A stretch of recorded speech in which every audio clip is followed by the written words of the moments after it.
Bismillahirrahmanirrahim. Today we are going to demonstrate the tests or skills which are performed in the examination of a patient of ptosis. And basically these are measurements, and there are four measurements which we do in any patient with ptosis. The number one is as you people have learned the theory of ptosis, and those who have not learned, they can learn the theory. In clinics, we will just focus ourselves on the clinical skills. So after taking the consent and the patient's profile, uh, which you do before every skill, to do the same. And let's start with the first skill, with D. It means marginal reflex distance.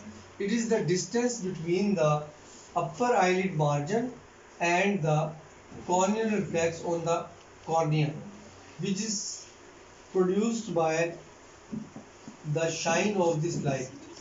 As you can see, when I will on the torch, I can see a corneal reflex on the patient's cornea. So I have chosen a point. It is 0. I will keep the 0 at the. Ask the patient to look straight in the light, okay, and don't move your head. And patient's chin and head posture should be in normal anatomical position. After that, you can blink at your images. Many cases you can't blink, but look in the torch. Now I am checking, keeping the 0 at the upper eyelid margin in the center of the eyelid, and from that distance I am measuring the distance between the corneal reflex. Are you getting my point? The distance between the upper eyelid margin and the corneal reflex. Same I will do on the other eye. Now keep your head straight, and I am doing in the center, not at the peripheries, at the center. So in both of his eyes, the corneal MRD, marginal reflex distance, is almost 4 to 4.5 in this particular person. Normal is 4.5, so he is within the normal limit. What happens in ptosis? This MRD is decreased. For example, if a patient has got you measure and the MRD comes out to be 2.5, then minus 2.5 from the normal, which is 4.5. So it will be, what it will be? 4.5 minus 2.5? 2 millimeter. So the 2 millimeter will be the degree of ptosis. That's clear? So 2 millimeter of ptosis is usually a mild ptosis. There are grades: mild ptosis, moderate ptosis, severe ptosis. But right now, as I told, we are concentrating just on the clinical examination. The second test which we do in the examination of ptosis after MRD is measuring the vertical fissure height. That is the distance between the upper eyelid and the lower eyelid margin. Again in the central point, not in the peripheries, neither this side nor this. And it is very simple test, from placing the 0 at the upper eyelid and checking what is the point measurement at the lower eyelid margin. It is almost 11.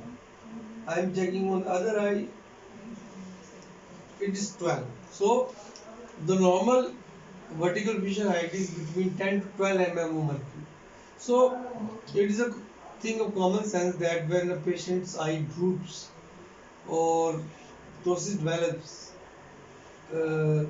what do you think, the vertical fissure height will increase or decrease?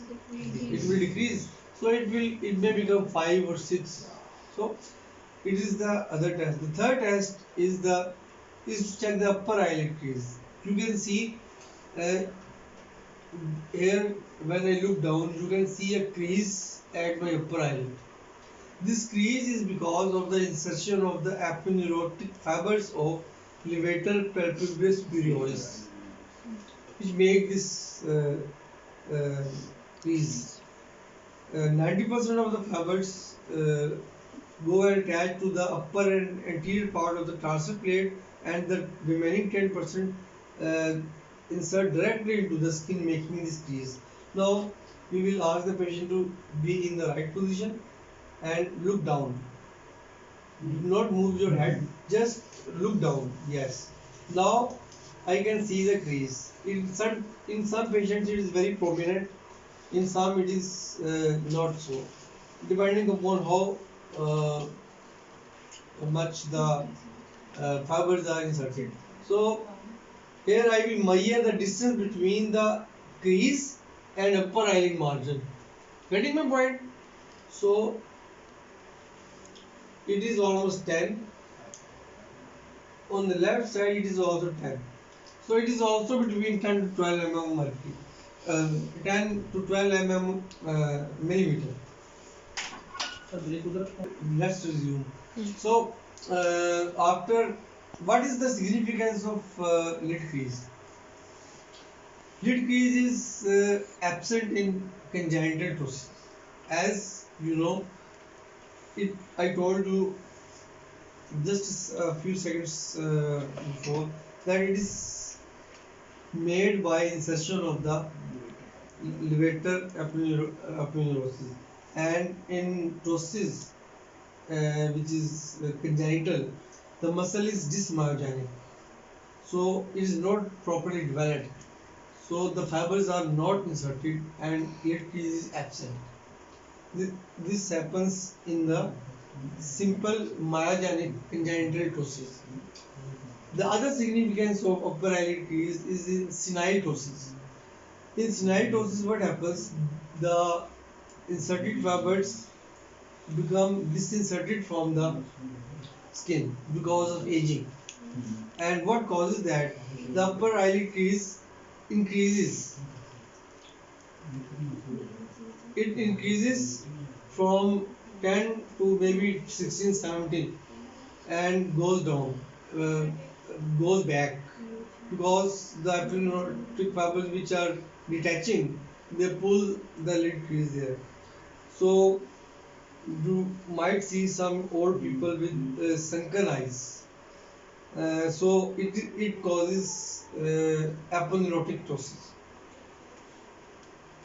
We have done 3 skills: MRD, vertical fissure height, and upper lid excursion. Now the last and very important skill is levator function test.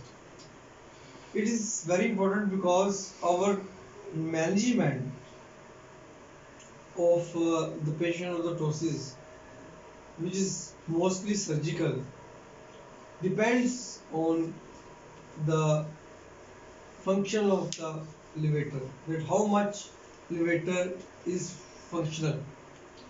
Its classification is written in the book.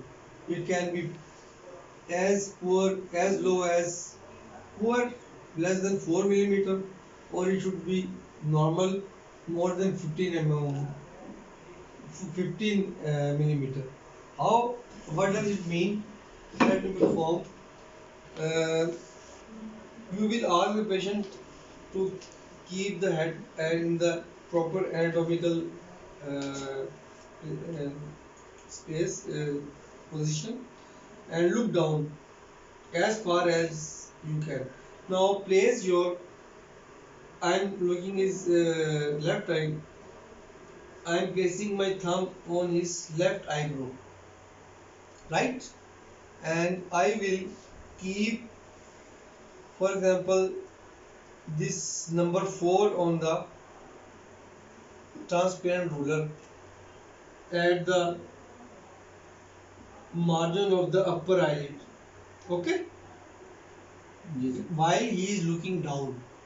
Yes. Now I will ask him to see as up as he can. Now it has moved from 4 to 2, that it has covered 20 millimeter of distance. So his levator function test is 20. Normal is more than 15. Now, if a patient's levator function test is good, then we can go for levator resection. For example, this is ptosis and this is levator function. This is levator muscle and levator function by this test, which is also called upper lid excursion. We come to know that levator is good enough. We can cut a part of levator by special calculation. So, for example, we cut some millimeters of levator. I will not specify how much because it takes a lot of time and to calculate. I, for example, cut this part. When I will cut this, this is the ptotic eye. I will cut it. The eye will come. Eyelid will be like this because it is a shortening procedure. So the ptosis will be resolved. If the ptosis, if the levator function is very poor, by cutting the levator or shortening the levator, eyelid ptosis will not recover. For that, we will have to do some other procedure, which are called blow suspension or sealing operation. Tie the tarsal plates to the frontalis muscle through, preferably by taking the fasciolata from the thigh. This is surgical procedure. I will explain it in some other video. And if fasciolata is not available, then you can use Proline suture, which is non-absorbable, but it has an advantage that fasciolata is the best because it is part of the body and there is no reaction.